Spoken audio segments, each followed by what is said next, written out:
athletes just about ready to get going. And there are some principal names that we'd like to just point out for you.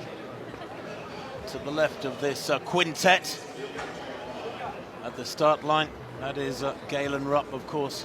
So experienced, Rupp. US records galore on the track. A very, very consistent racer. Indeed, his US records of years gone by at 5,000 metres and 10,000 metres set at Hayward Field, just half a mile or so across the river from where we sit.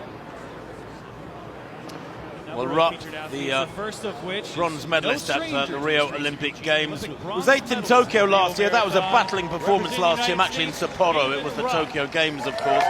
He's the Chicago winner of 2017. Rupp rarely has a bad race. Abdi Nagaye of the Netherlands, second in the Olympic Games last year. Won the Rotterdam Marathon back in April in 2:04. Very experienced. There is Mosenet Geramut, the number 4 all-time silver medalist at the last World Championships in Doha 3 years ago. Lalisa Decisive, the defending champion, hasn't raced this year. Didn't finish the Olympic marathon in Sapporo last year. His last completed marathon, he was only 35th. And Bashir Abdi of Belgium, the Olympic bronze medalist from last year, won Rotterdam last October in 2:03.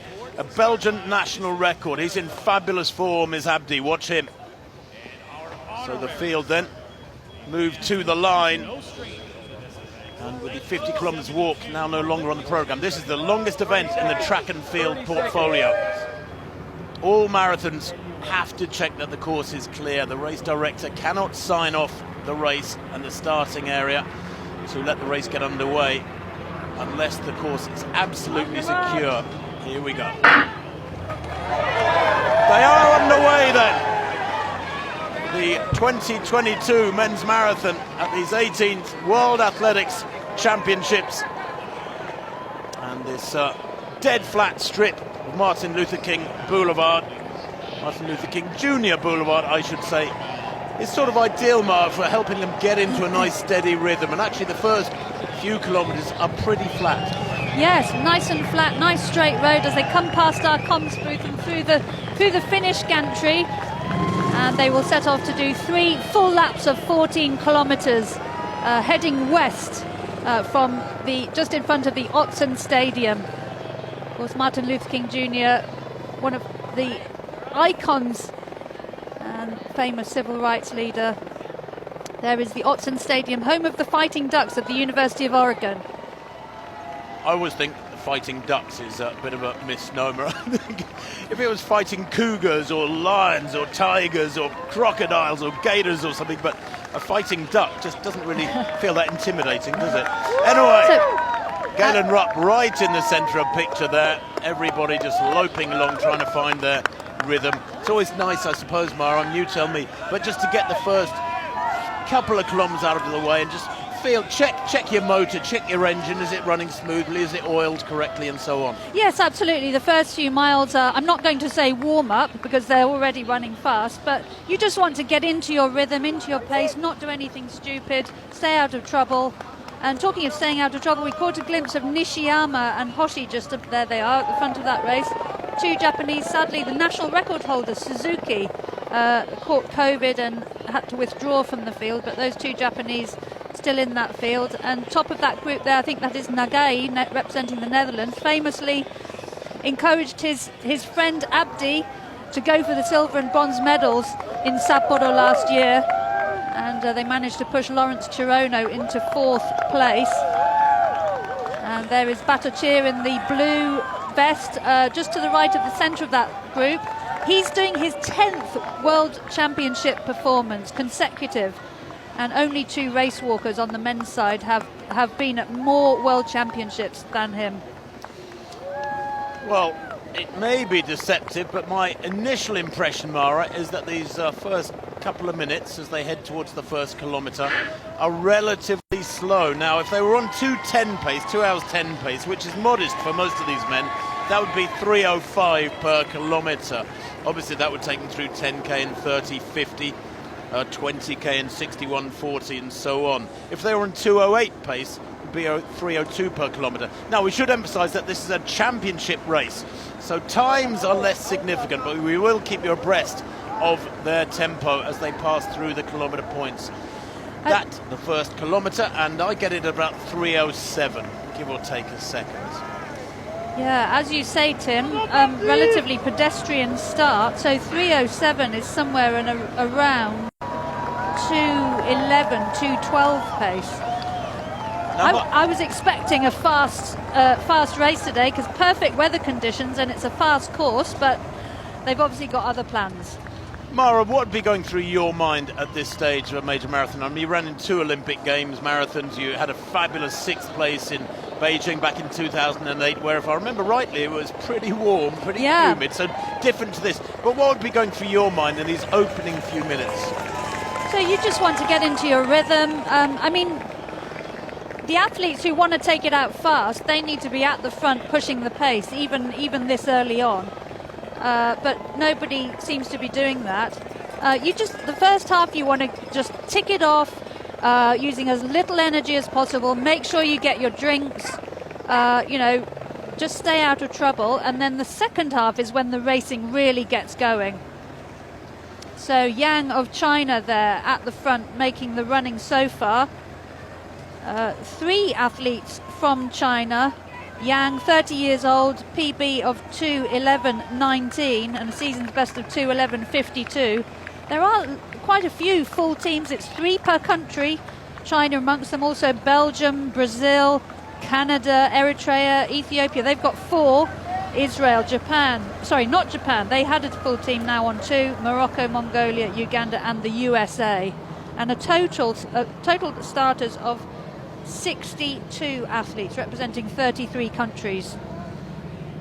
Just to explain why Ethiopia have got 4 starters, every world champion from Doha 2019 gets a bye into the championship, so they are automatically into the following championships along with 3 of their teammates. So Ethiopia have 4 here. Now, don't look too much or put too much money on the chance of Ethiopia getting a 1-2-3 or even a 1-2-3-4, but of course the USA did have 1-2-3 in the men's 100 metres final last night in the Hayward Field Stadium just across the river from us. So now they head into the open country section. This is the Day Island area, which was a landfill site back between 1963 and 1974, but it's rather beautifully landscaped now. There are trails across it and paths. They're obviously sticking to the tarmac throughout this race, but many of you will have heard of the pre-trail, the Prefontaine Trail, which was thought of and constructed and completed within about 6 months of the very sad death in a car crash of Steve Prefontaine back in 1975, and it is now used for cross-country races and tens of thousands of joggers from the local community. So that's a lovely section road. And one thing that we noticed when we went around the course is that the surface is very good for just about the entire race. Tola, tall character there. Won Dubai back in 2017 in 2:04. He is a 2:03 performer. He's very, very effective over the half marathon too. Won the Prague half back in 2017. That's always a quick, fast marathon through that glorious city. Hasn't run in a championship though since the World Championship of 2017, Tamirat Tola, so he's very keen, I think, for the first time in 5 years to grasp this opportunity of garnering a marathon medal, a major championship medal. And that pack still very big, but look at the little tail beginning to string away behind it as the pace has upped over the last 10 minutes or so. It begins to take its toll, slowly but surely. We're only halfway round the first of 3 laps, remember, but it will gradually dwindle, the size of this pack. And Mark Coogan, it seems to me now that they are settling into a significantly quicker tempo over this last 5 minutes or so.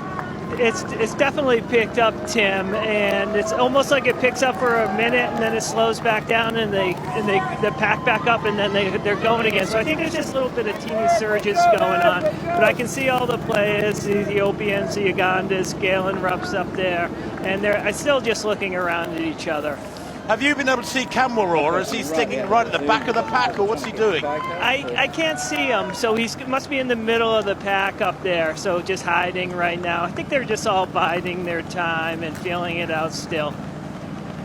Well, I can see a couple of the Kenyan athletes there. I just can't see Kamwar, Barnabas Kiptum. And Kamwar is one of those two, because of course Kenya's Chirono was banned just a few days ago. It was announced he'd failed a drug test. So there are only 2 Kenyan vests in this field. Of course, they go through 10K there. 30.52, and that last 5K, 15.11.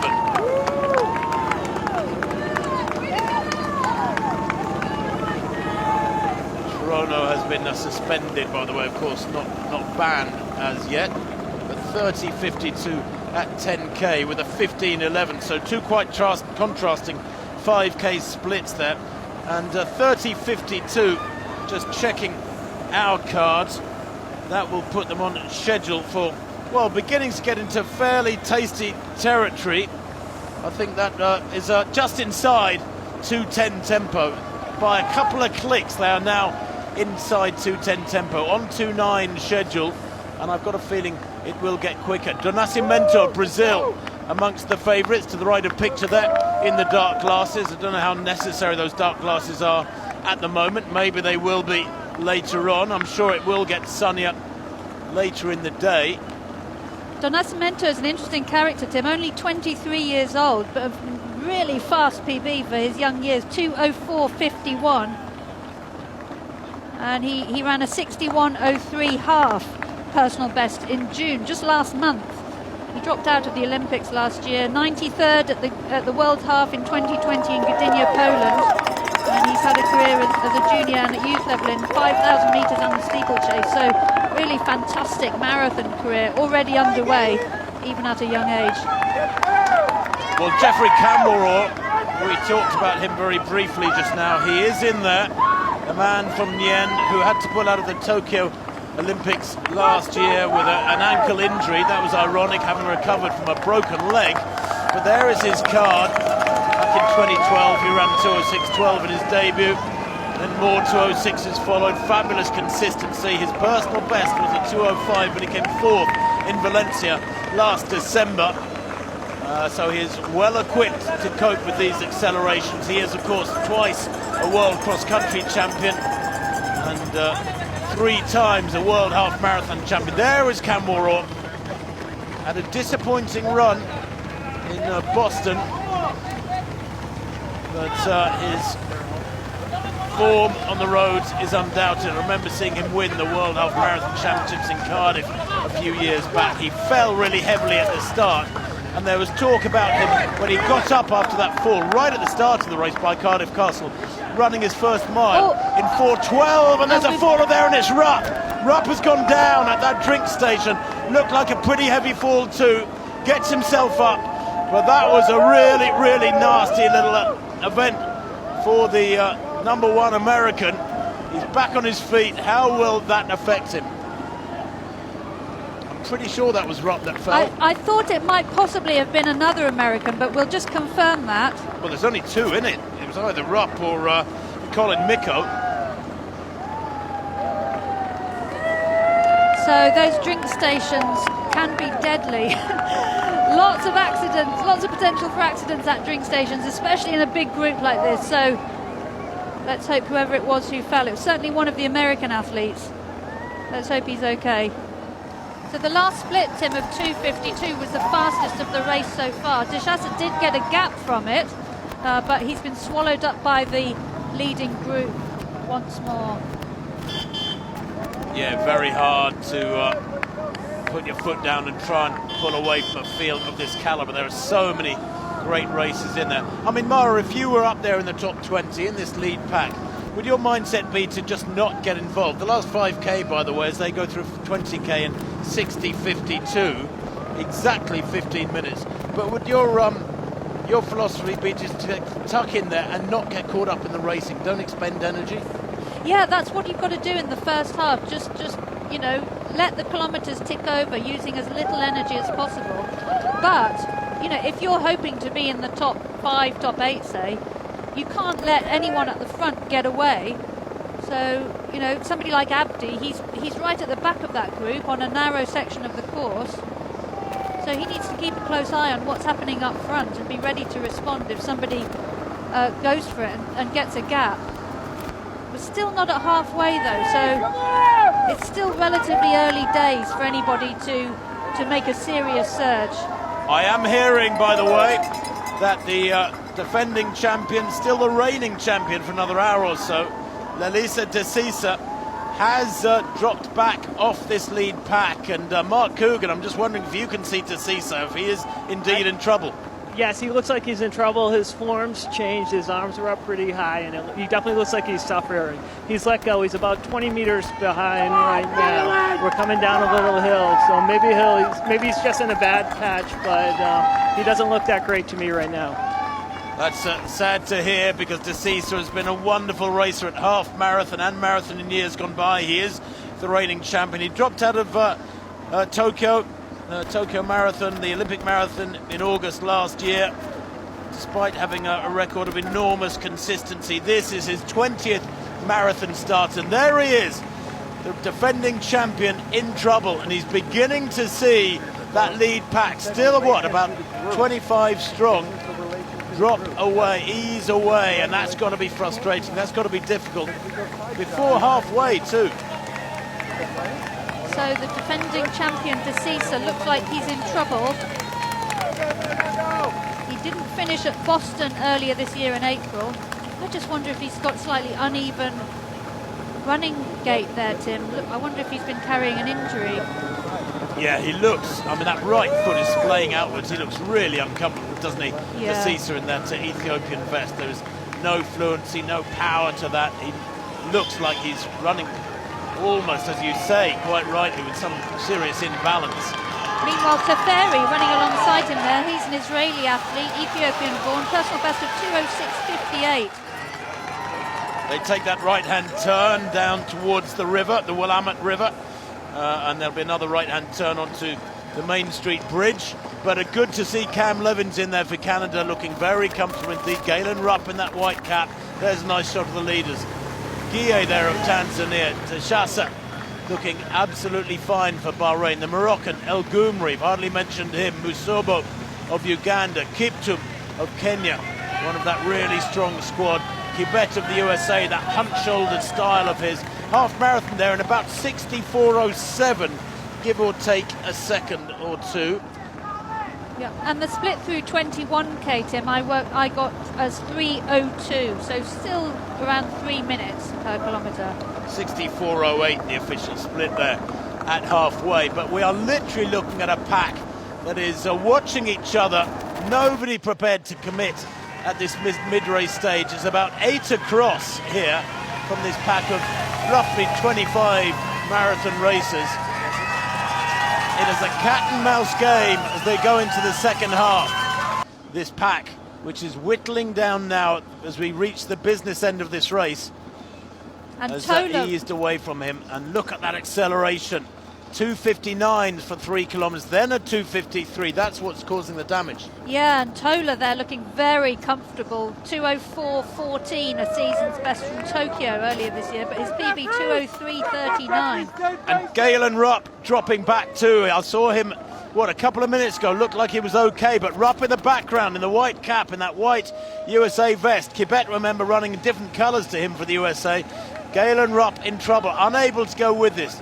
Deshasa at the front looking very comfortable indeed. Tura and Tola almost as if they're entitled, just hanging in there, bracketing the red Bahraini vest. Kiptum is there, Kamwaro looking strong. I know there's an awful lot of people watching in Kenya, and they would love to see Jeffrey Kamwaro rise to the top once again. He's been such a wonderful storming champion in Kenyan colours again and again in the World Cross Country Championships. 3 titles he's lifted at the half marathon distance for Kenya. And there is Rupp, who seems to have hit the red line. Still moving well, still looks in fabulous shape. But with one of the Japanese athletes there, Mara, for company. Yes, that's Nishiyama, I think. Yep, 2:07 on his debut in February earlier this year. I wonder if Rupp will get a little surge and a boost when he passes through Springfield, where there will inevitably be massive support for him, cheering him, willing him on to regain contact with that pack. Springfield, though, is 2 or 3 kilometres away. There's the shot as they approach the 32-kilometre marker out in Alden Baker Park, and they go through there in what, about 1:36.58. And you can see the distances here. Lovely shot there of exactly where the lead pack is in relation to the chasing group. Rupp in the 3rd group there with that motorbike passing him. And 2:56 for that last split, Tim, so picking it up. 2:53, 2:56, 2:59 before that, so definitely getting into the sharp end of this race. And 2:56 for a kilometre. We are talking about 2:03 tempo. That is why the pack has whittled down, but it's still, what, about 14 or 15 strong? And still there are plenty of athletes there who look very comfortable. Cam Levin's looking quite supreme, actually. He's handled himself with real aplomb so far, has the Canadian. He's a 3:36 1500 runner. That's worth about 3:53 for a mile. 13:15 for 5,000. He has 27:07 10,000 metre speed. Now those times all achieved when he's been coached by Alberto Salazar. But Cam Levins has moved into road racing and marathon territory this last couple of years, and he's still maturing as a marathon racer. And I know in Canada they'll be watching this and screaming at their TVs to try and get Levins, perhaps through some kind of a sensory communication, to push on and go with the leaders here. A little break up of the pack at the drink station, as is the norm. Tola, though, looking very comfortable, Mara. Yeah, wow. Absolutely. Bronze medalist in Rio over 10K for Tola. Silver in 2017 in the marathon. He was 3rd in Tokyo this year. Twice 6th at the Virgin London Marathon. He won Amsterdam last October. So, 30 years old, Tola. Certainly one of the Ethiopians who could win this. Guille is still there for Tanzania. Kamwaro recognising the danger here, and I think sensing that Tola has put his foot down. Geremu, Tim, is the fastest in the field with a personal best of 2:02.55 from London back in 2019. And he is the silver medalist from Doha 3 years ago from those World Championships. He's been 2nd in London when he set that 2:02.55. He won the Seoul Marathon this year. Lots of 2nds, 3rds and 4ths for Geremu. But Tola looks like he's... Is this a big move from Tola, Tim? Well, no more the open spaces of Alton Baker Park. No more the lovely soft red wood chip of the pre-trail. They're onto the streets of Eugene and heading out towards Springfield now. This is Walnut Road. And Tamarat Tola of Ethiopia is kicking in hard, and this is a very significant surge. Look at the power. The stride length has increased dramatically. The cadence, the turnover has increased dramatically, and there is not much response. The pack behind, watching him ease away with every stride. He adds a few inches to that gap, and Tamarat Tola may be making the biggest and most decisive move of this race so far. Tola goes through 37k, resigned themselves to not being world champion, because this man surely, although he's got a few kilometres to go, this man surely, Tamarat Tola, has made that decisive break with an enormous surge of power about 10 or 15 minutes ago, and is heading for gold. Doesn't he look comfortable? Doesn't he look powerful? Metronomic stride, really long, powerful stride, comfortable too, lovely and relaxed in the upper body. The arms just chugging backwards and forwards. There's no stiffness in the shoulders. He hardly needs to look back now, Mara, because that is a yawning gap back to Abdi. But Tola here, the acceleration over the last 6 or 7 kilometres has been so extreme. He's in danger here of going under 2:06. He is going to take many, many seconds off the championship record. There's no doubt about that now.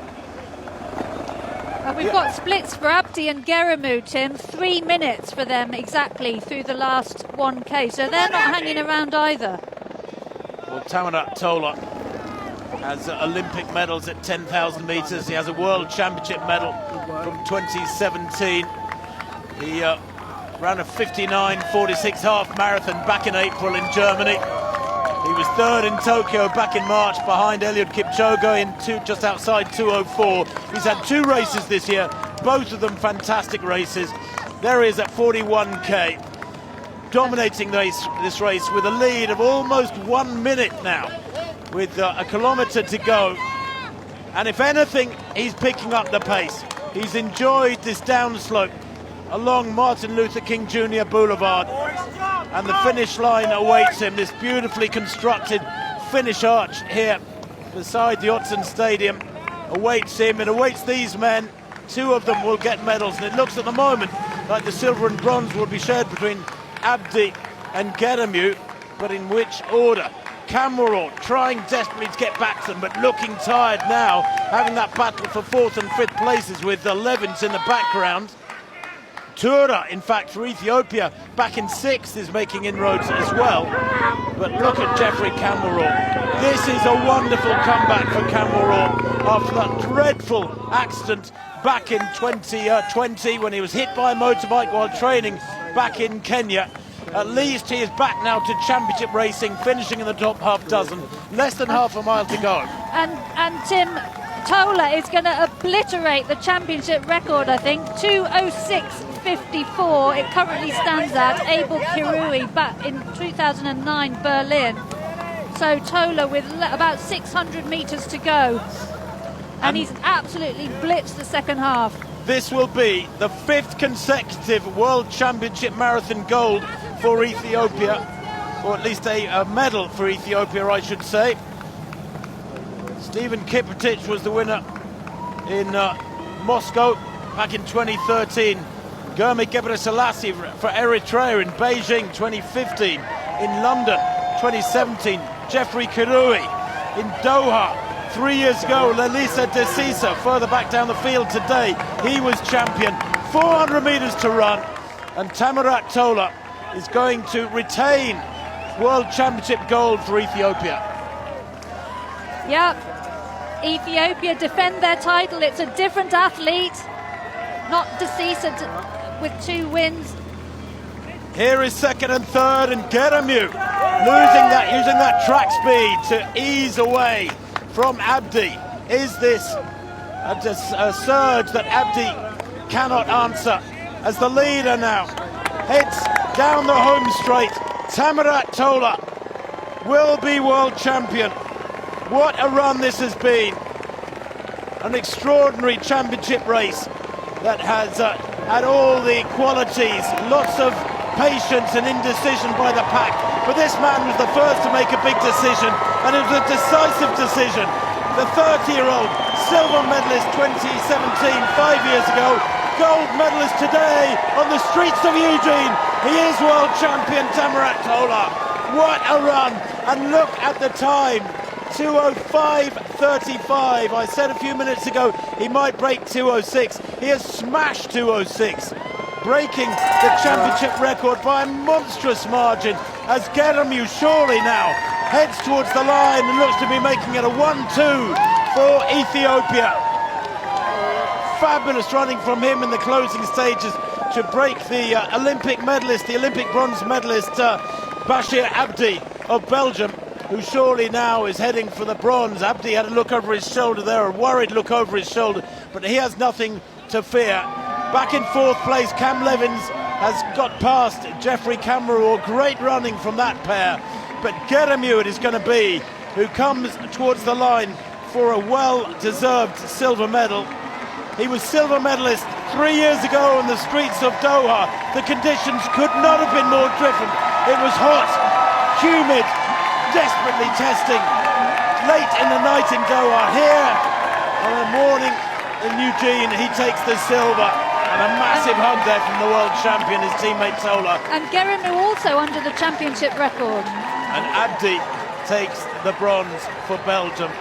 Fabulous medal for the Belgian athlete who performed so well. A second consecutive major championship bronze for Bashir Abdi of Belgium. Cam Levins, a fighting fourth.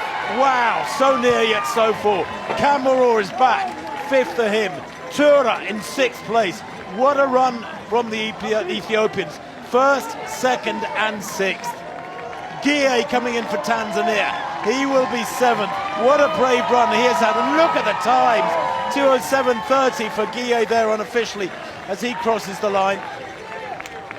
And in eighth place, Donacimento of Brazil. Fantastic running from him too. Well embedded in the top 10 and a long way under 2:08.